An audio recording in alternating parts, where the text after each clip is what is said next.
My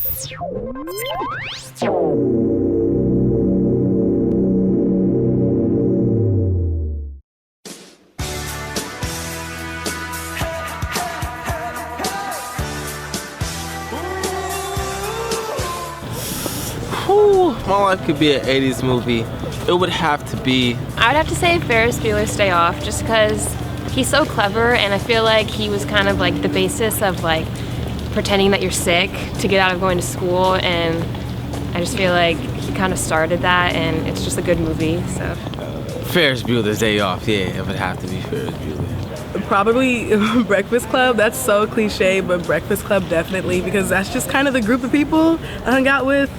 Ferris Bueller's Day Off, because I relate very much to one of the characters in it, Cameron, because I don't know, we'd share a lot of those like kind of shy qualities. It definitely have to be Ferris Bueller's Day Off. He kind of just does what he wants and kind of lives on the edge and the adventure. Definitely the Breakfast Club.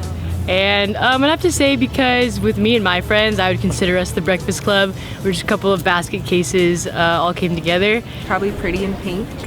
I really like Molly Ringwald, and she really liked fashion in that movie, and so do I. So I feel like I can still relate, even though that was a long time ago. They're just good movies. Like, they're just like movies that are relevant to everyone, no matter like which time period you were born in, I feel like. Because they're all about kind of like family values and kind of like that coming of age kind of type of thing. So I feel like you can apply it to like whenever. They got all like the really lame haircuts and the cheesy montage music in the background, and it's just brilliant. We're gonna try and replicate that kind of stuff, like 80s is back in, and we try and, you know, look back to some of that stuff to replicate it today, but just the way that they did it in the 80s, the whole attitude about it, that hair, the you know, look at the Breakfast Club, look at, you know, the whole 9 yards. It's just this era of movies that we're just not gonna see again, and I think it's absolutely gonna stay as relevant as it is today or as it was then forever. I think it's one of those times. It's a classic. I feel like we're the first example of the relevance of 80s movies, because our parents are the ones that grew up with that, you know, like, so if our generation found it important, because they're coming of age films, definitely. So I think I'm definitely gonna have my kids watch those.